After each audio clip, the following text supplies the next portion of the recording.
Matius 16 ayat 18. Dan aku pun berkata kepadamu, engkau adalah Petrus dan di atas batu karang ini aku akan mendirikan jemaatku dan alam maut tidak akan menguasainya. Sahabat kabar Katolikku, Paus yang terpilih dalam konklav adalah peristiwa yang unik. Konklav sangat jarang terjadi. Tradisi khusus seperti Habemus Papam adalah istilah bagi suatu pengumuman dalam bahasa Latin yang diucapkan oleh seorang kardinal protodiakon tentang hasil pemilihan paus. Dan siapakah yang akan menggantikan Paus Fransiskus sebagai pemimpin Gereja Katolik Roma? Apakah paus berikutnya akan datang dari benua Afrika, Asia, Amerika atau Eropa kembali? Yang terbaiklah pastinya kita doakan, dan pertanyaan yang tepat untuk diajukan adalah, siapa yang akan menjadi paus berikutnya? Dewan Kardinal sekarang terdiri dari 129 elektor per Maret tahun 2024. Ini adalah jumlah kardinal di bawah usia 80 tahun yang berhak memilih paus berikutnya. Syarat usia ini ditetapkan Paus Paulus ke-6 tahun 1970. Siapa yang akan menjadi paus berikutnya setelah Paus Fransiskus? Berikut beberapa kandidat utama. 1. Kardinal Pietro Parolin, lahir tanggal 17 Januari tahun 1955 Sieven, Veneto, Italia. Seorang kardinal sejak Februari tahun 2014.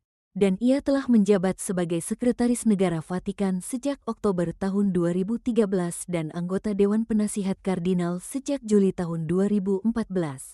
Parolin putra seorang manajer toko dan seorang guru sekolah dasar. Dia memiliki satu saudara laki-laki dan seorang saudara perempuan. Saat berusia 10 tahun ayah Parolin meninggal dunia. Saat ini Parolin berusia 70 tahun. 2. Kardinal Willem Jacobus Eck, lahir tanggal 22 Juni tahun 1953, Duivendrecht, Belanda. Menjadi kardinal sejak tahun 2012, Eck mantan dokter spesialis penyakit dalam. Eck belajar kedokteran di Universitas Amsterdam dan menerima gelarnya pada tahun 1978. Tanggal 4 Agustus tahun 2004 Paus Yohanes Paulus II mengangkatnya sebagai anggota Akademi Kepausan untuk Kehidupan, usia 72 tahun.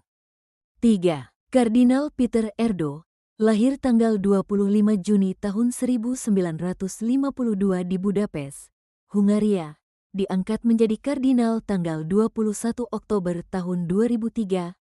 Peter Endo penentang terhadap penerimaan umat Katolik yang bercerai dan menikah lagi untuk menerima komuni, dan Erdo disanjung karena melakukan devosi Maria kepada Bunda dari Konsolidasi, usia 73 tahun.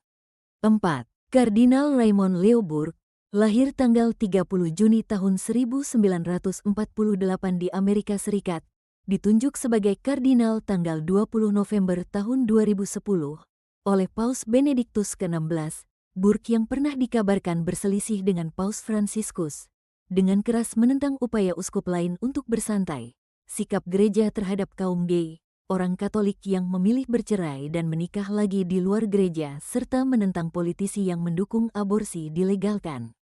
Usia saat ini 76 tahun. 5. Kardinal Matteo Maria Zuppi, lahir tanggal 11 Oktober tahun 1955, Roma, Italia. Zuppi dipandang sebagai seorang moderat yang dapat melanjutkan agenda paus.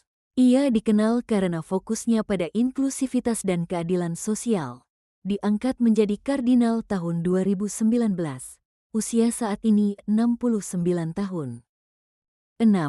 Kardinal Robert Sarah, lahir tanggal 15 Juni tahun 1945 di Kourous, Gini, Prancis, berkebangsaan Gini. Tanggal 20 November tahun 2010, menjadi kardinal diakon San Giovanni Bosco di Via Tuscolana oleh Paus Benediktus ke-16. Sarah adalah seorang pejuang. Ia memperjuangkan kemerdekaan gereja dari rezim otokratis, dan meskipun ada penganiayaan terhadap para imam dan umat awam, ia tidak segan-segan berpidato menentang kekuasaan politik. Usia 79 tahun.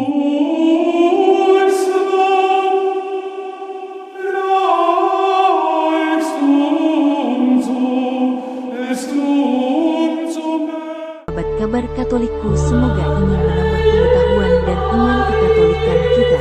Tuhan berkati.